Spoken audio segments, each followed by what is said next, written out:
حضرت صلی اللہ علیہ وآلہ وسلم پر وحی کا ابتدائی دور اچھے سچے پاکیزہ خوابوں سے شروع ہوا۔ آپ خواب میں جو کچھ دیکھتے وہ صبح کی روشنی کی طرح صحیح اور سچا ثابت ہوتا۔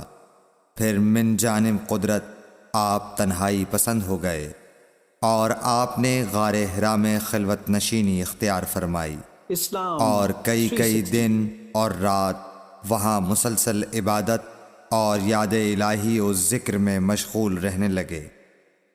جب تک گھر آنے کو دل نہ چاہتا توشہ ہمراہ لیے ہوئے وہاں رہتے۔ توشہ ختم ہونے پر ہی اہلیہ محترمہ حضرت خدیجہ رضی اللہ تعالی عنہا کے پاس تشریف لاتے اور کچھ توشہ ہمراہ لے کر پھر وہاں جا کر خلوت گزین ہو جاتے۔ یہی طریقہ جاری رہا یہاں تک کہ آپ پر حق منکشف ہو گیا اور آپ غار حرا ہی میں قیام پذیر تھے کہ اچانک حضرت جبرائیل علیہ السلام آپ کے پاس حاضر ہوئے اور کہنے لگے کہ اے محمد پڑھو۔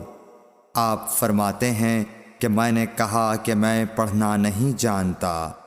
آپ صلی اللہ علیہ وسلم فرماتے ہیں کہ فرشتے نے مجھے پکڑ کر اتنے زور سے بھینچا کہ میری طاقت جواب دے گئی۔ پھر مجھے چھوڑ کر کہا پڑھو۔ میں نے پھر وہی جواب دیا کہ میں پڑھا ہوا نہیں ہوں۔ اس فرشتے نے مجھ کو نہایت ہی زور سے بھینچا کہ مجھ کو سخت تکلیف محسوس ہوئی۔ پھر اس نے کہا کہ پڑھ۔ میں نے کہا میں پڑھا ہوا نہیں ہوں۔ فرشتے نے تیسری بار مجھ کو پکڑا اور تیسری مرتبہ پھر مجھ کو بھینچا۔ پھر مجھے چھوڑ دیا اور کہنے لگا کہ پڑھو اپنے رب کے نام کی مدد سے جس نے پیدا کیا اور انسان کو خون کی پھٹکی سے بنایا۔ پڑھو اور آپ کا رب بہت ہی مہربانیاں کرنے والا ہے۔ بس یہی آیتیں آپ حضرت جبرائیل علیہ السلام سے سن کر اس حال میں غار حرا سے واپس ہوئے کہ آپ کا دل اس انوکھے واقعے سے کانپ رہا تھا۔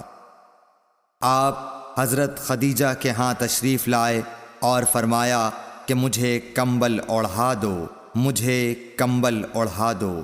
لوگوں نے آپ کو کمبل اوڑھا دیا۔ جب آپ کا ڈر جاتا رہا تو آپ نے اپنی زوجہ محترمہ حضرت خدیجہ رضی اللہ تعالی عنہا کو تفصیل کے ساتھ یہ واقعہ سنایا اور فرمانے لگے کہ مجھ کو اب اپنی جان کا خوف ہو گیا ہے۔ آپ کی اہلیہ محترمہ حضرت خدیجہ رضی اللہ تعالی عنہا نے آپ کی ڈھارس بندھائی اور کہا کہ آپ کا خیال صحیح نہیں ہے۔ اللہ کی قسم آپ کو اللہ کبھی رسوا نہیں کرے گا۔ آپ تو اخلاق فاضلہ کے مالک ہیں۔ آپ تو کنبہ پرور ہیں، بے کسوں کا بوجھ اپنے سر پر رکھتے ہیں، مفلسوں کے لیے آپ کماتے ہیں، مہمان نوازی میں آپ بے مثال ہیں اور مشکل وقت میں آپ امر حق کا ساتھ دیتے ہیں۔ ایسے اوصاف حسنہ والا انسان یوں بے وقت ذلت و خواری کی موت نہیں پا سکتا۔ پھر مزید تسلی کے لیے حضرت خدیجہ رضی اللہ تعالی عنہا آپ کو ورقہ بن نوفل کے پاس لے گئیں جو ان کے چچا زاد بھائی تھے اور زمانہ جاہلیت میں نصرانی مذہب اختیار کر چکے تھے اور عبرانی زبان کے کاتب تھے۔ چنانچہ انجیل کو بھی حسب منشائے خداوندی عبرانی زبان میں لکھا کرتے تھے۔ انجیل سریانی زبان میں نازل ہوئی تھی، پھر اس کا ترجمہ عبرانی زبان میں ہوا۔ ورقہ اسی کو لکھتے تھے۔ وہ بہت بوڑھے ہو گئے تھے، یہاں تک کہ ان کی بینائی بھی رخصت ہو چکی تھی۔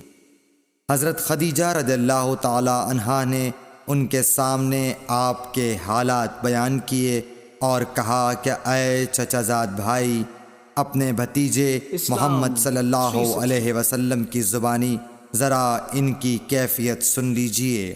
وہ بولے کہ بھتیجے آپ نے جو کچھ دیکھا ہے اس کی تفصیل سناؤ۔ چنانچہ آپ صلی اللہ علیہ وآلہ وسلم نے از اول تا آخر پورا واقعہ سنایا، جسے سن کر ورقہ بے اختیار ہو کر بول اٹھے کہ یہ تو وہی ناموس معزز رازدان فرشتہ ہے جسے اللہ نے حضرت موسیٰ علیہ السلام پر وحی دے کر بھیجا تھا۔ کاش میں آپ کے اس عہد نبوت کے شروع ہونے پر جواں عمر ہوتا، کاش میں اس وقت تک زندہ رہتا جب کہ آپ کی قوم آپ کو اس شہر سے نکال دے گی۔ رسول کریم صلی اللہ علیہ وآلہ وسلم نے یہ سن کر تعجب سے پوچھا کہ کیا وہ لوگ مجھ کو نکال دیں گے، حالانکہ میں تو ان میں صادق و امین و مقبول ہوں؟ ورقہ بولا، ہاں یہ سب کچھ سچ ہے، مگر جو شخص بھی آپ کی طرح امر حق لے کر آیا لوگ اس کے دشمن ہی ہو گئے ہیں۔ اگر مجھے آپ کی نبوت کا وہ زمانہ مل جائے تو میں آپ کی پوری مدد کروں گا، مگر ورقہ کچھ دنوں کے بعد انتقال کر گئے، پھر کچھ عرصے تک وحی کی آمد موقوف رہی۔ صحیح بخاری حدیث نمبر 3۔ قرآن و